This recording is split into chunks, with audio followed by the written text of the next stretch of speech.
Hello, and welcome to another episode of the Profit Minds podcast. I'm your host, Dr. Stephen Kirch, creator of the Profit Minds Growth System, a unique blend of profit growth, productivity acceleration, and building robust business process for scale. In every episode, I interview entrepreneurs and small business owners from around the world with a unique story to tell. You can find the show on YouTube, LinkedIn, Apple and Google Podcasts, Stitcher, Spotify, and more. Welcome, Rick. Good afternoon, Stephen. How are you? I am well today. Thank you. So tell me a little bit about your story. How did you get to be a franchise consultant? Well, it goes back about 7 years, a little over 7 years, where the third time I had to find a new job, and I was going well with interviews, but never getting the prize. I just started to think about what else is out there. What can I do to take my skill and experience and apply it to something for myself? And then coincidence, luck, I went to a network meeting and met someone who changed careers, went from a finance career. It was a network meeting for finance professionals, and went into franchising and was a consultant. So that got my interest started. And 2.5 months later, I made the leap from W-2 to 1099 in the franchise industry. Complete change of industries, complete change of things to do. And what was your background before that? Most of my career was in the beverage industry, wine, beer, spirits. Started off with a couple of very large companies, the old Joseph E. Seagram & Sons, Constellation Brands. I did everything from finance, marketing, some operations, sales even. That was the start of my career. And did a couple of long-term consulting assignments with another wine company and a logistics company related to the wine industry. Was their interim CFO. And then once that ended, that's where I had to figure something else out. Yeah, and what is it that you have that you brought from your previous experience because I know that's really important to be able to leverage, because you mentioned that, right? You're leveraging your past experience. So what is it about the things that you did that help you and maybe make you a little bit different from every other sort of franchise consultant? Well, reflecting, I really realized that what I did well was coach my employees, my direct reports, and guide them through the career path that they wanted to follow. And then also, in working with different departments, I was, in a sense, educating non-financial executives.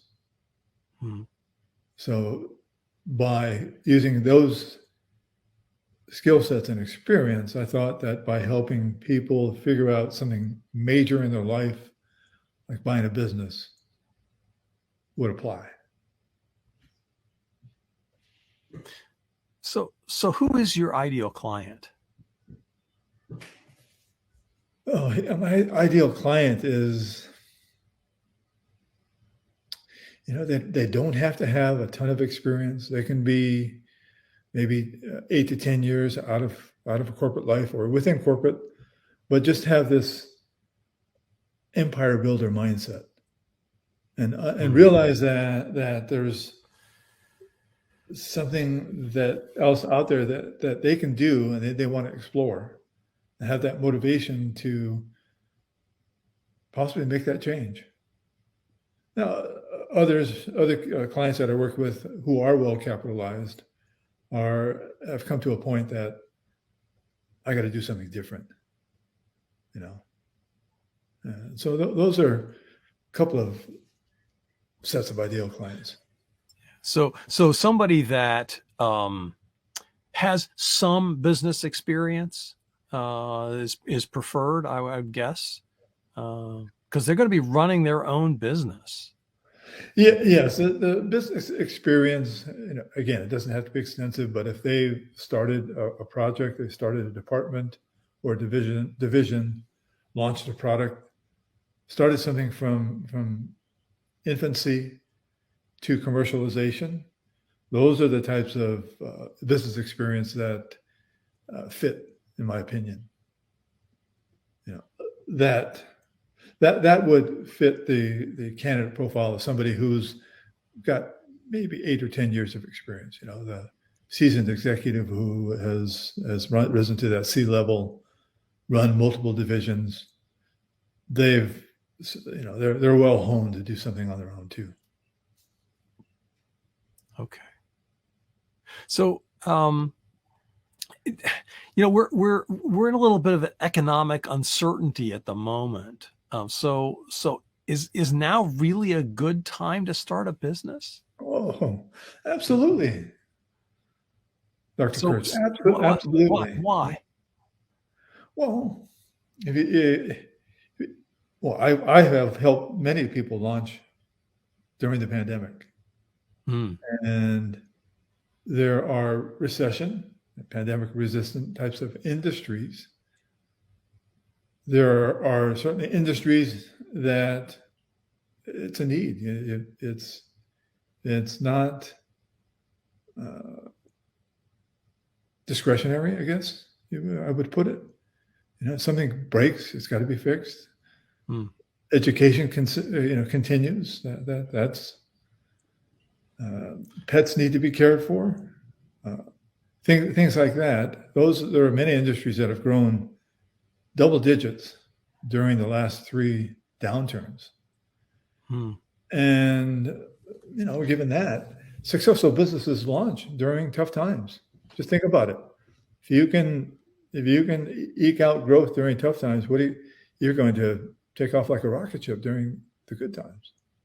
Yeah, that's in fact one of the things that we talk to our clients about is exactly that. And if you're able to really form your business and not overspend when you get it started, that will set you up for great growth. Hold on to control your expenses in the difficult times, and when you're starting, of course, you have all the control that you need. That will position you to grow dramatically when things turn around, because it's not a question of if, it's a question of when. Yeah, I agree. I agree with you. So, do you charge for your services? Well, I get that question a lot, and I love to answer it because our industry, the consultants in my industry, we don't charge. We operate just like a real estate broker. We have to have a transaction completed before our fees are paid. But I always preface that I'm working for my clients. So in that sense, I am finding the right opportunity. And if the deal is done, it's because everything's right. And the franchise company, because they have this great new franchisee, will happily pay my fees. So what's the process like? What's the first thing that you do when you get a new prospect, somebody that talks to you for the first time? What is it that you're looking for, and how is it that you help them figure out whether or not this is right for them?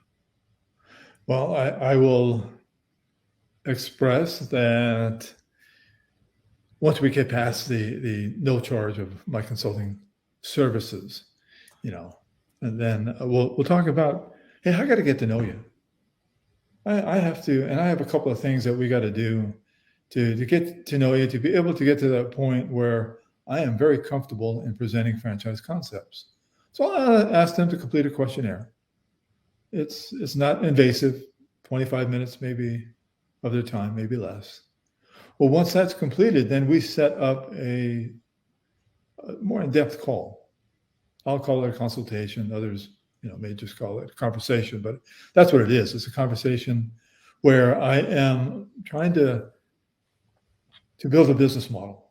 And it's through that conversation and my note taking and the information from the questionnaire where I'll be able to piece it together. And then our next meeting, orchestrate 3 to 5 business concepts that, we'll talk about them. We'll hold them up to that business model and see how they fit. Some may be spot on. Others may be a little off the mark. We'll talk about that too. But the idea is to find 1, 2 that we can take that next step and start to investigate the franchise company. So that it's kind of like crossing a river. You got some stones that you can step on. That first step, we want to make sure that it's firm and our feet are planted before we move on to the next. And then once we connect to a franchise company, then together, in this 3-way conversation, we go through the discovery process, which is deliberate and gives the candidate an opportunity to get all the questions answered, where we work through those steps and making sure that we are comfortable moving on to the next one, all heading towards this place that they're at where they're visualizing success, they're visualizing happiness in what they're doing. They've got all the questions answered, the big ones or the small ones, and they're going to be invited to attend a discovery day or meet the team day. It can be virtual, it can be in person. And I say that, when you're going to go to this event, you're leaving your checkbook at home. You're not buying anything.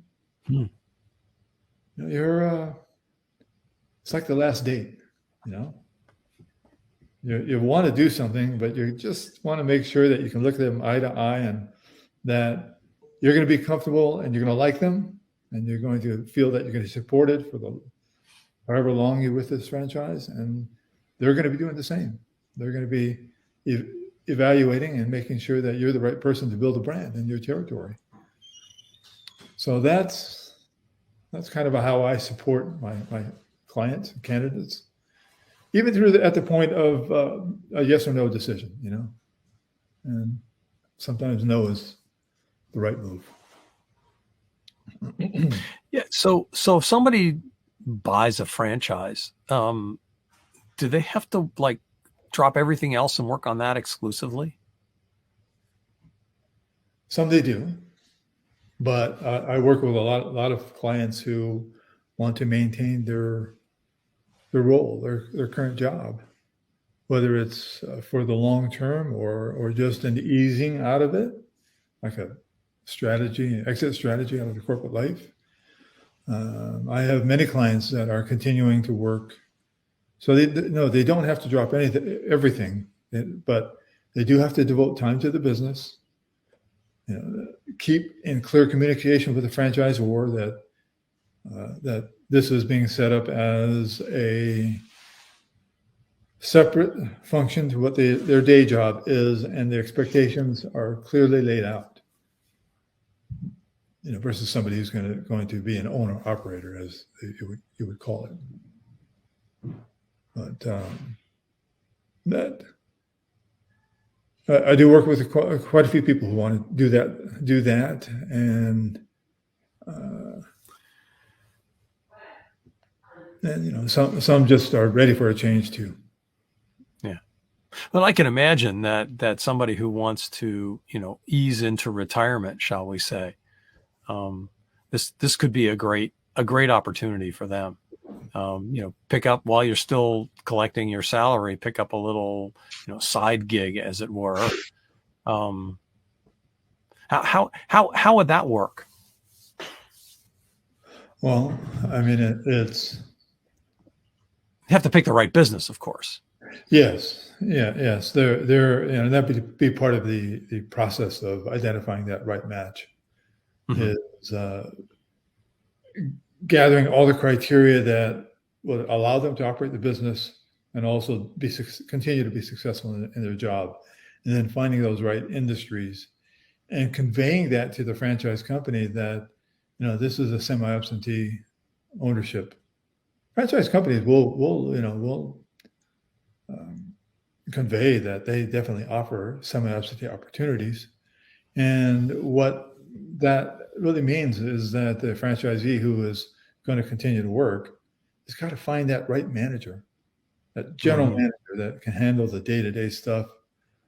That's the franchisee's point of contact, kind of like a one-to-one, along with managing the KPIs of the business, making sure that GM is on top of all of the different important functions and touch points. So that's kind of how it can happen. I mean, identify from the start, open communication, hire that great general manager. And many franchise companies participate in that process too, because that's going to enable a win-win. So what has you excited about your business and the future? Well, there was a segment on one of the early morning news shows about quiet quitting. That's a little different than the Great Resignation, but it's really is just kind of going dark in your job until you find something else, I guess, or something like that. But with the Great Resignation and even the quiet quitting, that's an indication that people want change. And it's my motivation to help people change if this franchise business model is the right thing for them. The more people I can help, that's what motivates me. So, we also have a segment of business where we can help business owners become a franchise. So I have both of those segments that can motivate me to help either a business owner or an individual looking to build an empire. Wait, so people are actually turning their business into a franchise that they could then replicate other places? How does that work?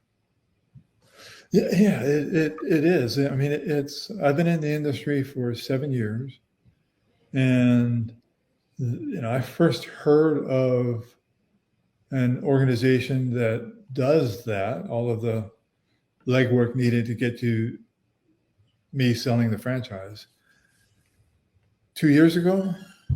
And then about June of 21, that's when we fully got immersed into helping businesses become a franchise. So the same type of prospecting, meet the business owner, talk about their goals, their brand.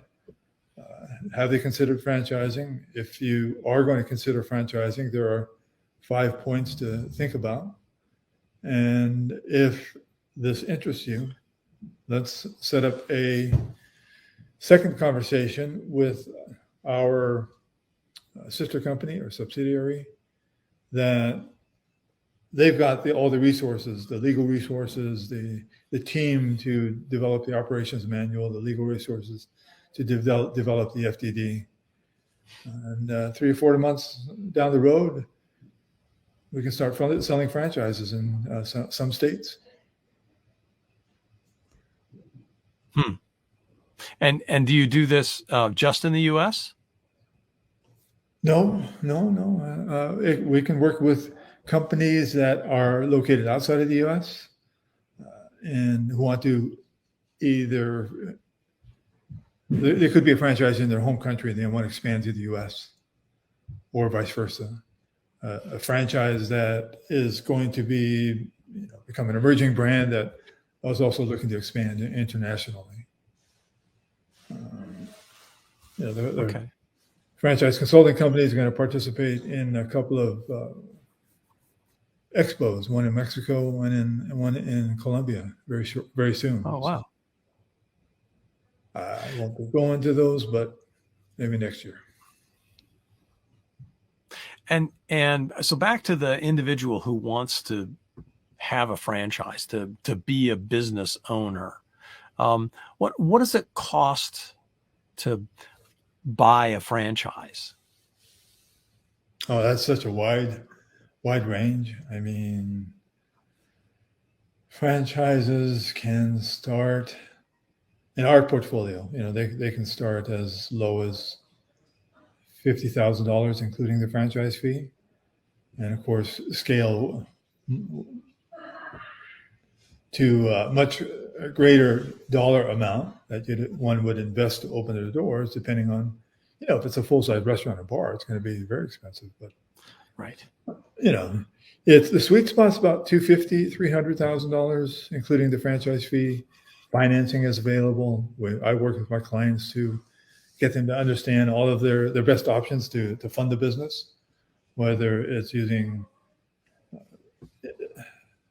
independently operated retirement accounts, or just different types of loans.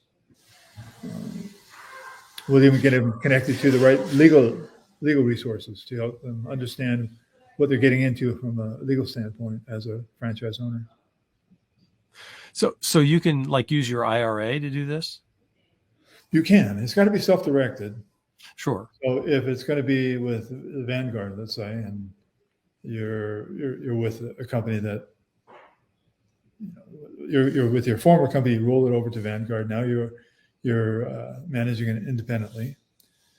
Yes, there is a section of the IRS code that called Rollover for Business Startup, acronym ROBS, where one can take that asset, all of it or part of it, and roll it into their company. It'd be the stockholders' equity section of their balance sheet. And it's tax-free, penalty-free, and it's not a loan. So it's, someone who has a $500,000 IRA, self-directed IRA, can roll half of it into the business. Not pay tax, not pay a penalty. It's not, you don't have to pay it back.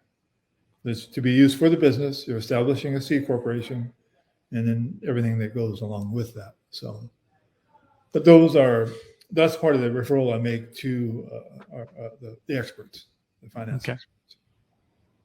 So it sounds like there's a variety of ways of funding this. You don't have to have a $250,000 in cash sitting around in order to be able to start a franchise. No, you don't. Not at all. If it's a $150,000 project, usually the cash injection is 20 to 30%. So. Okay, great. So if somebody wanted to get in touch with you to find out more and to potentially, talk about franchising, how would they do that? What's the best way to get a hold of you? Well, you can find me on LinkedIn. My profile is under Richard Morgin. Facebook too. My email is rick@thefranchiseconsultingcompany.com, all spelled out. Okay. Those are some of the ways, We'll make sure all of that gets in the show notes. Okay. All right. Great. You can include my mobile number too, if you want. Okay. Good. And do you have a shout out? I often give my guests an opportunity to provide a name or two of people that they think would have an interesting story to tell to be a part of this show. Yeah, I do. I like to recognize a couple of my colleagues. One is Leonor Clavijo, and we've not just worked together as consultants, but when a franchise company needed a Spanish-speaking consultant, we partnered to help this company grow. Aaron Bakken, another colleague of mine, is an outstanding consultant, and not everybody's going to want to work with me, so I want to give people a couple more options with Leonor and Aaron. Great, thank you. Thanks for letting me do that. Yeah, and so you have a final thought or some parting piece of wisdom that you'd like to pass on to our listeners as we close? Oh, a final thought is there's never going to be a perfect time to open a business. There's never that perfect time to research opening a business. You do have to have, your internal drive to really figure it out and devote some time. I'm a great listener, and I can help.